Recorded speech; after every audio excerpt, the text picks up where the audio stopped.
신약의 성경과는 성격이 좀 다릅니다.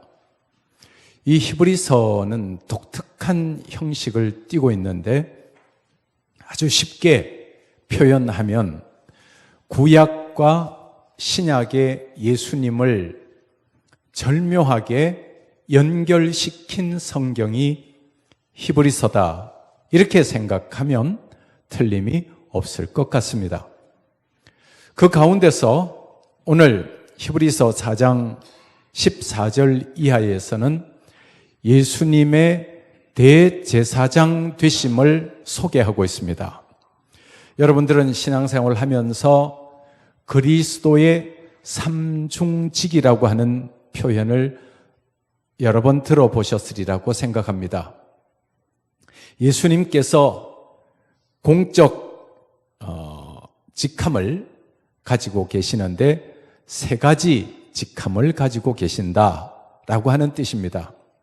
첫째는 선지자라고 하는 기능을 가지고 있습니다. 선지자는 하나님의 말씀을 선포하는 사람을 선지자라고 합니다. 예수님은 하나님의 말씀을 선포하고 가르치는 선지자의 역할을 감당하셨습니다. 두 번째는 여러분들이 많이 아시는 내용일 텐데 왕의 기능이 있습니다. 예수님은 우주 만물을 통치하시는 만왕의 왕이십니다. 그리고 믿는 자들의 왕이기도 하십니다. 이 세상을 통치하는 세상의 왕들, 세상의 통치자들 잠깐 지나가는 것에 불과합니다. 그러나 예수님은 참으로 오고 가는 이 역사를 통치하시는 만왕의 왕이시다라고 하는 뜻입니다. 그리고 세 번째는 바로 오늘 히브리서 4장 14절 이하에 묘사된 대제사장의 기능이 있습니다. 대제사장은 아론부터 시작되어졌습니다. 이 대제사장은 가장 중요한 기능이 백성들의 죄를 가지고 속죄하는 속죄 제사를 진행하는 역할을 하는 사람이 제사장입니다. 매일 백성들의 죄를 대신해서 제사를 지내고 속죄제를 드리는 것이 제사장의 가장 큰 임무입니다. 그 가운데서 제사장 중에서 대표되는 제사장을 가리켜서 대제사장이라고 합니다. 이 대제사장은 1년에 한 번 대속죄일이 되면 지성소에 들어갑니다. 지성소에 가는데 무엇을 가지고 가느냐 하면 짐승의 피를 가지고 지성소에 들어갑니다. 지성소에 가서 모든 백성의 죄를 용서해 달라고 하는 제사를 지냅니다. 그런데 그때 이 제사장은 자신의 죄가 있을까요? 없을까요? 대제사장, 자신의 죄가 있을까요? 없을까요? 예, 없다고 하는 분도 계시고 있다고 하는 분도 계신데, 이 대제사장도 사람이기 때문에 이 대제사장도 죄가 있습니다. 그래서 대제사장은 백성들의 죄를 속하기 위한 제사를 지내고 또 자기 자신의 속죄를 위한 제사를 지내기도 해야 됩니다. 그런데 오늘 이 본문에 보면 이 대제사장 앞에 큰 대제사장 이런 표현을 하고 있습니다. 오늘 14절 말씀에 보면 그러므로 우리에게 뭐라고 되어 있죠? 큰 대제사장이 계시니, 큰 대제사장이다. 제사장 중에서도 가장 크신 분이 바로 예수 그리스도다라고 하는 말이고, 이 예수님에 대한 묘사를 뭐라고 이야기하고 있는가 하면 승천하셨다라고 표현하고 있습니다. 곧 하나님의 아들 예수시라고 표현을 하고 있습니다. 하나님의 아들 예수가 승천하셨고 그분은 우리에게 큰 대제사장 역할을 하시는 분이다 하는 말입니다. 우리 히브리서 9장을 한번 펴보시기를 바랍니다. 히브리서 9장에 가보면 제가 한번 읽어드리겠습니다. 11절에 이런 표현이 나와 있어요. 그리스도께서는 장래 좋은 일에, 그 다음에요, 대제사장으로 오사 손으로 짓지 아니한 것 곧 이 창조에 속하지 아니한 더 크고 온전한 장막으로 말미암아. 12절 여러분이 읽어보세요. 시작.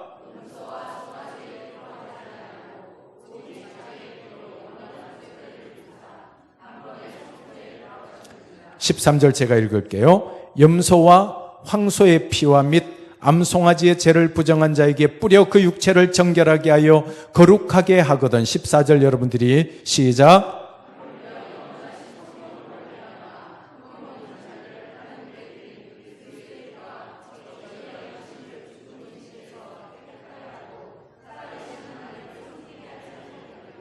'아멘. 자, 예수님은 대제사장으로 오셨는데 원래 대제사장은 짐승의 피를 가지고 지성소에 들어갑니다. 근데 예수님은 누구의 피를 가지고 나아가셨다 그랬습니까? 자신의 피를 가지고 나아갔습니다. 예수님은 죄가 없는 하나님의 아들이십니다. 그런데 일반 대제사장은 짐승의 피를 가지고 나아가지만 예수님은 자신의 피를 가지고 하나님 앞에 나아가서 대제사장의 직무를 수행합니다. 이 대제사장의 중요한 직무는 하나님과 사람 사이를 연결하는 역할입니다. 중보하는 역할입니다. 이 백성들의 죄를 용서해 주십시오 하고 하나님 앞에 제사를 지내는 사람이 대제사장입니다. 이 대제사장의 역할을 제가 여러분들에게 조금 더 알기 쉽도록 표현을 해보니까 이런 표현을 해도 될 것 같아요. 예수님은 본인은 죄가 없지만 예수 믿는 사람들의 죄를 대신해서 하나님 앞에 무엇을 가지고 나가는가 하면 자기 자신의 피를 가지고 나가서 하나님 앞에 저와 여러분의 죄를 용서해 달라고 하시는 분이 대제사장 되신 예수님의 역할입니다. 할렐루야. 그래서 예수님의 역할을 또 이렇게 표현해 보았습니다. 제가 몇 주 전 수요일에 이런 말씀을 드렸던 것 같은데, 여러분, 변호사가 있는데 어떤 사람이 유능한 변호사라고 하죠? 승률이 높은 사람을 유능한 변호사라고 합니다. 만약에 승률이 0%라고 하면 이 사람이 하는 재판은 다 진다는 말이에요. 그러면 그 사람은 아주 무능한 변호사일 것입니다. 그런데 이 세상에는 없겠지만 승률이 100%가 되는 변호사가 있다고 하면 그 사람은 굉장한 변호사이겠죠. 맞아요? 아니에요? 맞죠? 예수님은 승률이 몇 퍼센트 변호사냐 그러면 몇 퍼센트? 100% 되는 변호사라는 거예요. 왜 그러냐 그러면 예수님은 자기 자신의 피를 가지고 하나님 앞에 나아가서 예수 믿는 사람들의 죄를 용서해 달라고 하나님 앞에 제사를 지내는 사람이다. 그래서 그것이 바로 예수님의 큰 대제사장 역할입니다. 그러면 하나님께서는 이 예수님의 피를 짐승의 피보다가 더 가치 없게 생각하실까요? 훨씬 더 가치 있게 평가하실 것 같습니까? 그렇죠. 말할 필요도 없습니다. 예수님의 피는 황소, 염소, 송아지, 양의 피와는 비교할 수 없는 그런 독특한 효과를 가진 피가 예수 그리스도의 피입니다. 그래서 예수님이 예수의 피를 가지고 하나님 앞에 나가서 예수 믿는 자들을 위해서 예수님께서 하나님 앞에 속죄 제사를 지내면 하나님께서는 예수님의 피를 보시고 저와 여러분을 반드시 용서해 주십니다. 할렐루야. 그것이 대제사장이라고 하는 의미입니다. 그런데 15절에 보면 15절 보기 전에 14절 끝에 보면 우리가 믿는 도리를 그 다음에 뭐라고 되어 있어요? 굳게 잡을지어다. 우리가 믿는 도리를 어떻게 하라고요? 굳게 잡아라.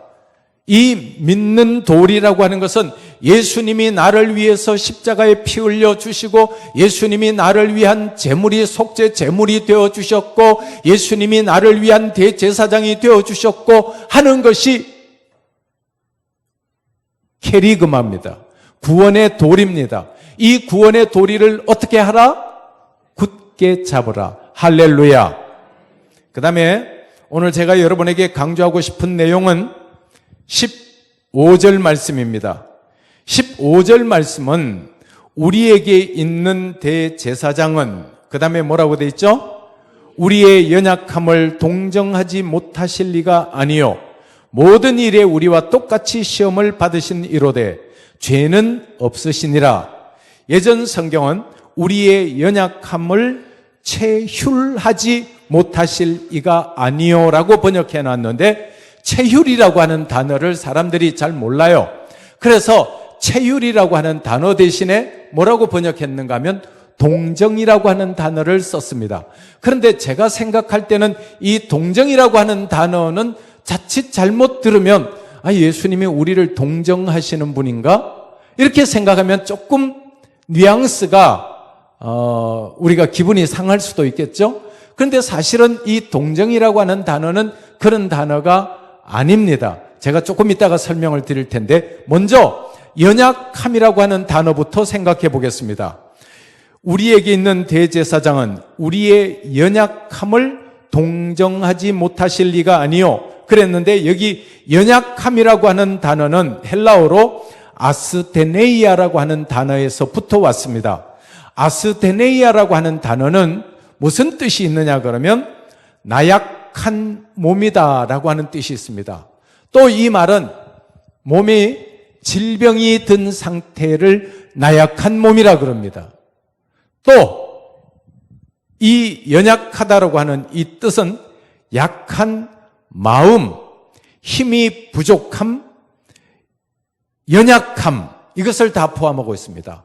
그러면 우리에게 있는 대제사장 예수 그리스도는 저와 여러분이 가지고 있는 질병을 아신다는 말이에요? 모르신다는 말이에요?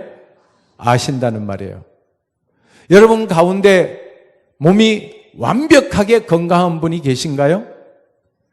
요즘은 몸이 완벽하게 건강한 분은 잘 없는 것 같더라고요. 어떤 사람도 굉장히 건강해 보이는데 그 사람하고 조금 이야기를 해보니까 병이 많대요. 고지혈증도 있고 혈압도 있고 당뇨도 있고 콜레스테롤도 높고 뭐도 높고 병이 많대요? 오늘날 왜 현대인들이 이렇게 병이 많을까? 제가 한번 생각해 보니까 옛날에는 의학이 발전되지 못해서 그때는 모르고 지나갔어요. 근데 지금은 의학이 발달되니까 피 검사 안 하면 모든 게 다 나와요. 그러니까 뭐도 나쁘다 그냥 다 이렇게 몸에 질병들을 가지고 있는데 이걸 사람들은 지병이라고 그러더라고. 지병. 사람들 몸에는 지병이 있다. 사람들 속에 여러 가지 병들이 있습니다. 어떤 사람은 이런 병이 있고 어떤 사람은 저런 병이 있고 어떤 사람은 위염 알아요? 위염은 몇 퍼센트 사람이 가지고 있을 것 같아요? 알택이 없죠. 아무 대답이 없는 거 보니까. 제가 찾아봤어요. 제가 건강검진 갔더니 또 위염이 또 있다 그러더라고요. 그래서 제가 인터넷을 찾아보니까 위염은 국민의 85%가 있대요. 그리고 위염의 원인을 모르면 신경성 위염이라고 그래. 스트레스 때문에 위염이 왔다. 이렇게 표현합니다. 과민성 대장염, 과민성 신경, 위염, 이름 갖다 붙이기에 다 달렸어요. 근데 또 그 중에 보면 아마 건강검진 받으신 분들 알겠지만 위 내시경 하다가 뭐 용종이 발견되면 조직 검사를 하겠습니다. 또 그냥 떼낼 만한 것은 떼내겠습니다. 뭐 그런 것도 다 하잖아요. 사람들마다 다 이렇게 그 건강검진 한다 그러면 아이고 내 몸에 무슨 병이 있지 않은가 이렇게 사람들이 염려하는 거예요. 그리고 사람들은 이 세상 살면서 이런 병도 가지고 있고 저런 병도 가지고 있고 어떤 의미에서는 한 몇십 년 쓰고 나면 몸이 여기도 병들고 저기도 병들고 어떤 의미에서는 당연한지도 몰라요. 그런데 예수님께서 뭐라고 말씀하시는가 하면 저와 여러분의 육신의 연약한 부분, 육신의 병이 있는 부분을 다 아신다는 거예요. 할렐루야. 그게 바로 연약한 부분을 아신다는 의미입니다. 연약함, 아스테네이아, 나약한 몸, 질병, 그런가 하면 사람들은 이 세상 살면서 마음의 상처가 많아요. 이 세상 산다고 하는 게 마음의 상처를 차곡차곡 쌓아놓는 것 같은 생각을 가집니다.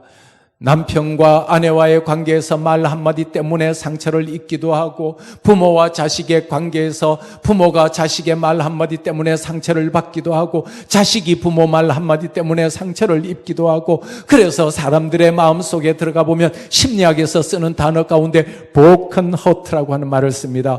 깨어진 마음이라고 하는 말을 써요. 부서진 마음, 깨어진 마음, 상처 입은 마음. 요즘 사람들은 또 트라우마라고 하는 단어도 많이 쓰더라고요. 트라우마라고 하는 것은 마음의 어떤 큰 아픔에 대한 흔적, 아픔에 대한 상처, 아픔에 대한 기억, 이것이 트라우마라고 그럽니다. 이 사람들마다 마음의 상처라든지 육신의 질병이라든지 없는 사람 단 한 사람도 없어요. 그런데 오늘 성경에 보니까 우리에게 있는 큰 대제사장, 우리에게 있는 큰 대제사장은 누구시라고요? 예수님. 예수님이 저와 여러분의 연약함을 아시는 분이라고 표현하고 있습니다. 할렐루야. 그렇습니다. 예수님은 여러분의 육신의 질병을 아십니다. 여러분의 마음의 상처를 아십니다. 여러분 마음의 눈물을 아십니다. 슬픔을 아십니다. 여기에 보면 동정이라고 번역된 이 단어를 제가 찾아봤어요. 예전 성경에는 체휼이라고 하는 단어로 번역해 놨는데 이번 성경을 새로 번역하면서 동정이라고 하는 단어로 번역해 놨는데 이것은 쉬파데오라고 하는 단어에서 나왔는데 이게 동정이라고 하는 단어하고는 의미가 조금 다른 것 같아요. 이 단어는 뭐냐 그러면 동일한 감정을 가지다, 공감하다라고 하는 뜻입니다. 이걸 사실은 이 단어는 심리학에서 많이 쓰는, 상담학에서 많이 쓰는 empathy라고 하는 단어와 매우 흡사한 의미를 가지고 있습니다. 공감적 이해라고 하는 단어입니다. 그러면 예수님은 제가 이 말씀을 15절 말씀을 펴놓고 굉장히 많은 은혜를 받았어요. 왜? 예수님은 우리의 모든 죄를 하나님 앞에 용서해 달라고 비시는 대제사장이다. 그런데 예수님은 우리를 다 아신다는 거예요. 우리의 연약한 몸도 아시고 연약한 마음도 아시고 마음의 상처도 아시고 우리의 눈물도 아시고 우리의 슬픔도 아시고 우리의 고통도 아시고 우리의 갈등도 아시는 그분이십니다. 할렐루야.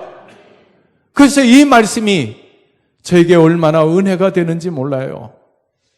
우리에게 있는 대제사장은 우리의 연약함을 모르시는 분이 아니라 우리의 연약함을 공감적 이해로 다 이해하시는 분이다.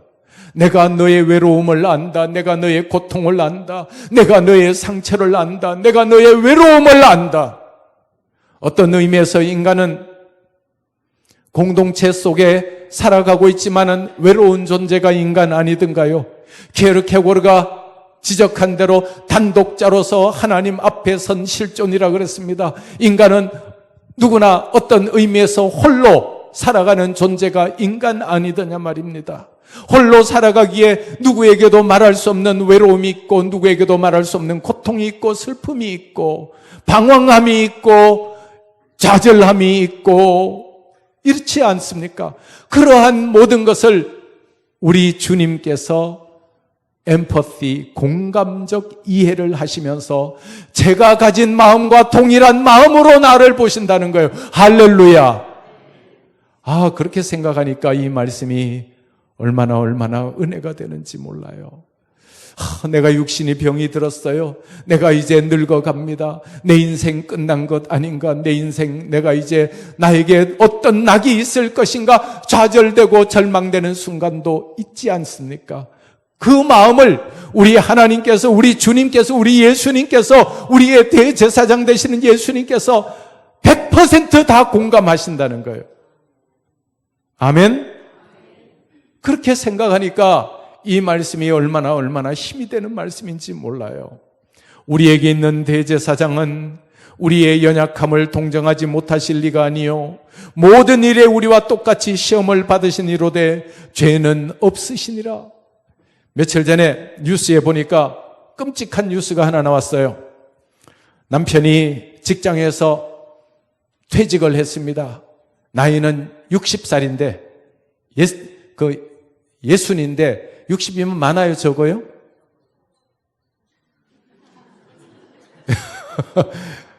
이게 적은 사람들은 많다고 할 수 있고 많은 사람은 적다고 말할 수 있고, 제가 보기에는 60은 딱 좋은 나이예요. 맞죠? 근데 이 사람이 60이 돼서 직장에서 퇴직을 했어요. 직장에서 퇴직을 하고 나니까 부인하고 딸이 무시를 좀 했던가 봐요. 어떤 일이 일어났는가, 정신적으로 문제가 있었겠죠. 밤에 자기의 부인을 죽이고 딸을 죽였습니다. 자기도 죽음을 생각했겠죠. 얼마나 끔찍합니까? 이 사람 나이 60밖에 안 됐는데 내가 퇴직하고 나니까 내가 퇴물 대접을 받는구나 생각하고 그냥 자기를 무시한 부인을 죽여야 되겠다고 생각했습니다. 얼마나 불쌍한 인생입니까? 어떤 의미에서 사람들은 퇴직하고 나면 1, 2년 사이에 팍 늙어버린다고 그래요. 내가 이제 나는 세상에서 쓸모없는 사람이 아닌가 하는 좌절과 절망감이 다가온다는 것이에요. 그러나 우리 예수 믿는 사람은 그럴 필요가 없는 사람이에요. 나이 60이면 한번 따라합시다. 젊었다. 젊어도 한참 젊었다. 나이 60이면 한참 뭘 해도 나을 수 있지. 그런데 그 부인은 왜 그랬을까? 난 그게 이해가 안 돼. 내가 부인 같으면, 나이 60이면 최고 좋은 나이입니다. 당신은 이제 지금부터 새 시작할 수 있습니다. 이러면 멋진 부인이겠죠. 내가 아마 여자로 태어났으면, 조크예요, 조크. 잘할 수 있었겠죠? 갑자기 또 그 생각으로 또 이렇게 들어가면 설교를 못해. 여러분, 남편이 퇴직하걸랑 행복한 교회 부인들은 어떻게 해줘요? 지금까지 직장 다니느라고 고생했습니다 하고 정성껏 음식을 지어주고 간섭하지 말고 용기만 주시기 바랍니다. 아멘? 행복한 교회 교인들은 그래야죠. 난 뉴스 보니까 난 그런 뉴스는 끔찍해서 못 보겠다. 세상이 너무 무서워져. 세상이 너무 무서워져. 이런 사람들은 내가 직장에서 퇴직하고 나서 나에게는 아무 희망이 없다 이렇게 생각하는 거예요. 아니요. 예수 믿는 사람은, 한번 따라합시다. 예수 믿는 사람은 희망이 넘친다. 할렐루야. 예수 믿는 사람은 희망이 넘치는 사람이에요. 퇴직하고 나면 또 더 좋은 길이 준비되어 있을 줄 믿습니다. 우리 예수님은 우리의 연약함을 모르는 분이 아니다. 우리의 슬픔을 모르는 분이 아니다. 우리의 아픔을 모르는 분이 아니다. 우리의 외로움을 모르는 분이 아니다. 아멘? 예수님이 내가 엠퍼시, 공감적 이해를 하고 있다. 내가 너와 동일한 마음을 가지고 있다라고 말씀을 하십니다. 얼마나 멋진 말씀인지 몰라요. 그리고 그 예수님께서 이렇게 말씀하십니다.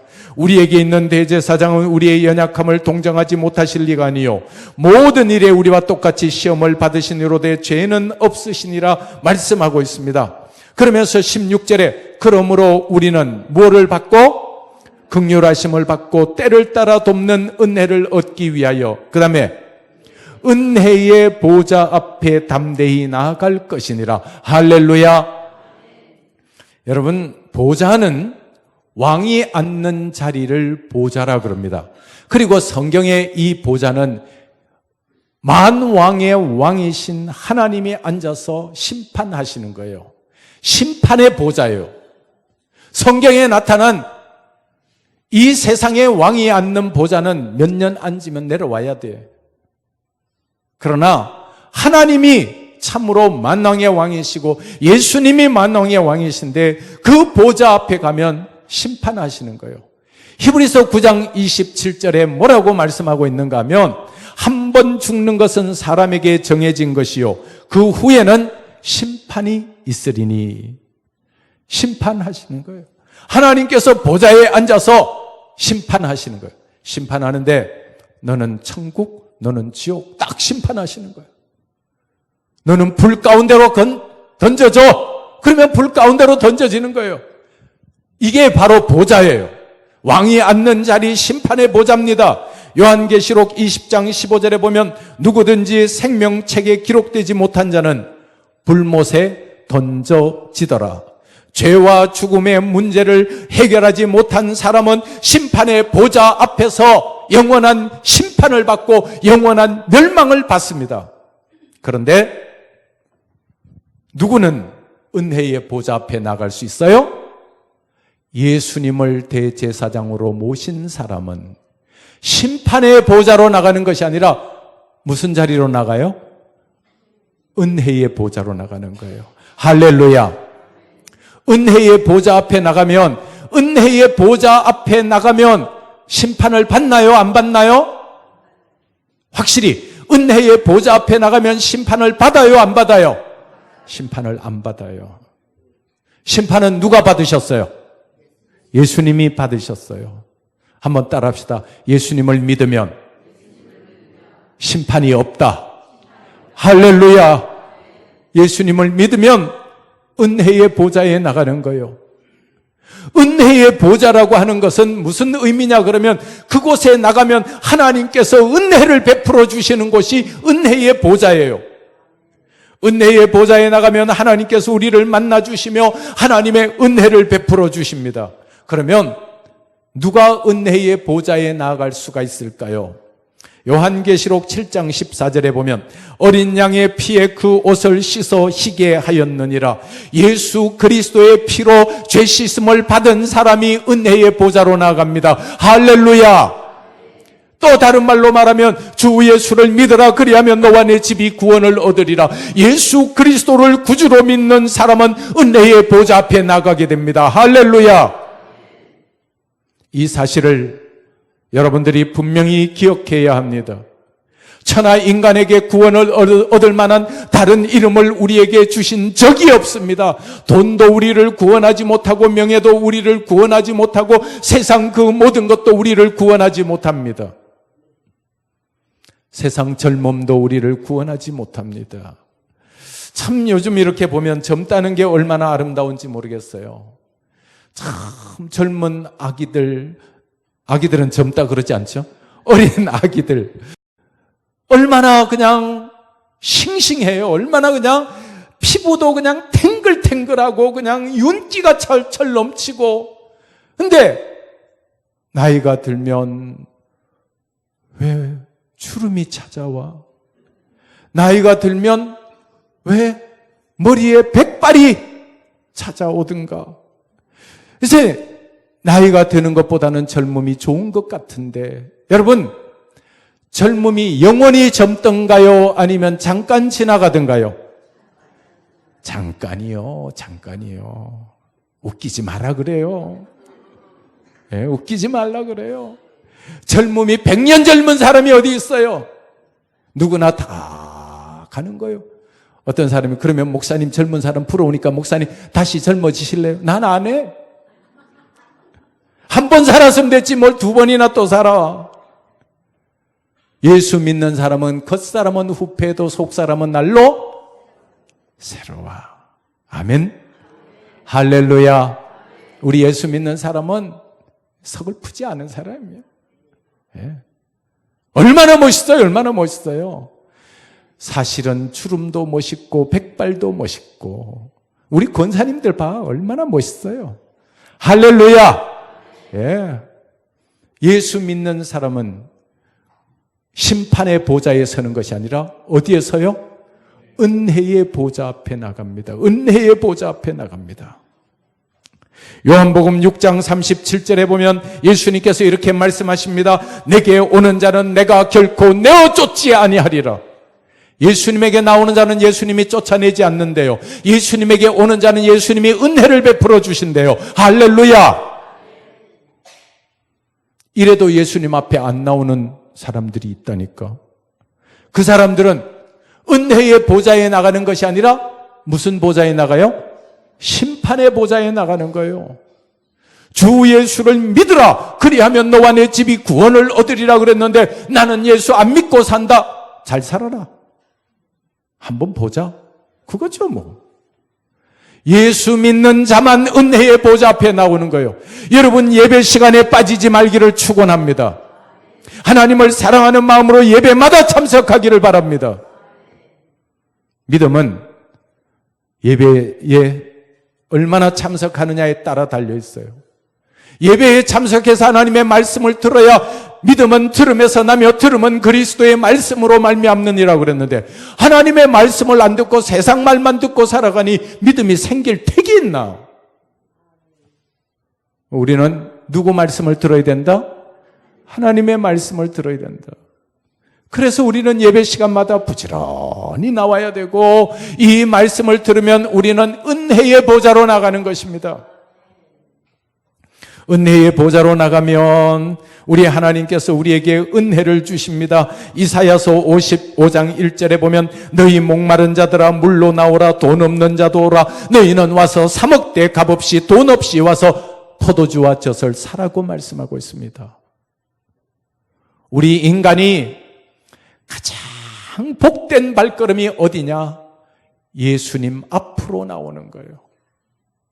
내가 예수님을 믿습니다. 예수님 나 좀 도와주세요. 예수님 나를 용서해 주세요. 하고 나오는 것이 은혜의 보좌에 나오는 것이에요. 그러면 은혜의 보좌에 나오면 어떤 일이 있을까요? 예수님 앞에 나오면 어떤 일이 있을까요? 제가 성경을 읽다가 가만히 생각했습니다. 예수님 앞으로 나오면 어떤 일이 있을까? 성경에서 제일 불행한 여인을 생각하면 누구를 들 수 있을까요? 생각 혹시 안 나요? 난치병을 가지고 있었던 여인이 있어요. 몇 년 동안? 12년 동안 혈루증 앓던 여인이 있습니다. 몸에서 피가 줄줄 흐릅니다.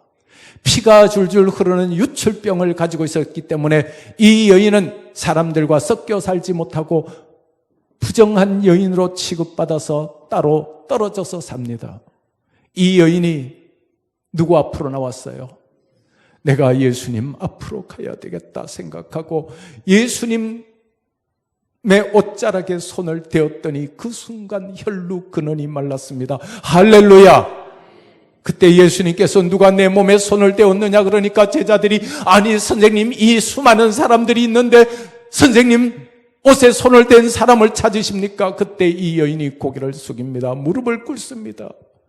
예수님께서 딸아 내 믿음이 너를 구원하였다. 평안히 가라고 말씀하십니다. 예수님을 만나면 혈루의 근원이 말랐습니다. 할렐루야. 예수님을 만나니까 질병이 고침을 받았습니다. 마음의 상처 입은 자도 예수님을 만나면 치유함을 받습니다. Broken heart. 또 한편 이렇게 생각해 보면 또 어떤 사람이 예수님 앞에 나왔을 때 치유함을 받았을까요? 맹인, 앞 못 보는 맹인, 바디메오가 눈을 떴다네. 뭐 그런 노래 있죠? 있어요, 없어요? 있어요? 근데 생전 처음 들어본 사람처럼. 소경 바디메오는 예수님의 은혜 앞에 나왔다가 예수님의 보좌 앞에 나왔다가 예수님을 만나서 눈이 띄었습니다. 그리고 중풍병자는 베데스다 목가에 38년 된 중풍병자는 예수님을 만나서 중풍병이 나음을 받았습니다. 할렐루야. 예수님은 우리의 연약함을 치유해 주시는 분이다. 할렐루야. 한번 따라합시다. 예수님은 나의 연약함을 치유해 주신다. 할렐루야. 예수님은 여러분을 치유해 주십니다. 예수님은 저를 치유해 주시는 분입니다. 육체의 질병을 치유해 주시고 마음의 상처를 치유해 주시고 열등감을 치유해 주시고 할렐루야.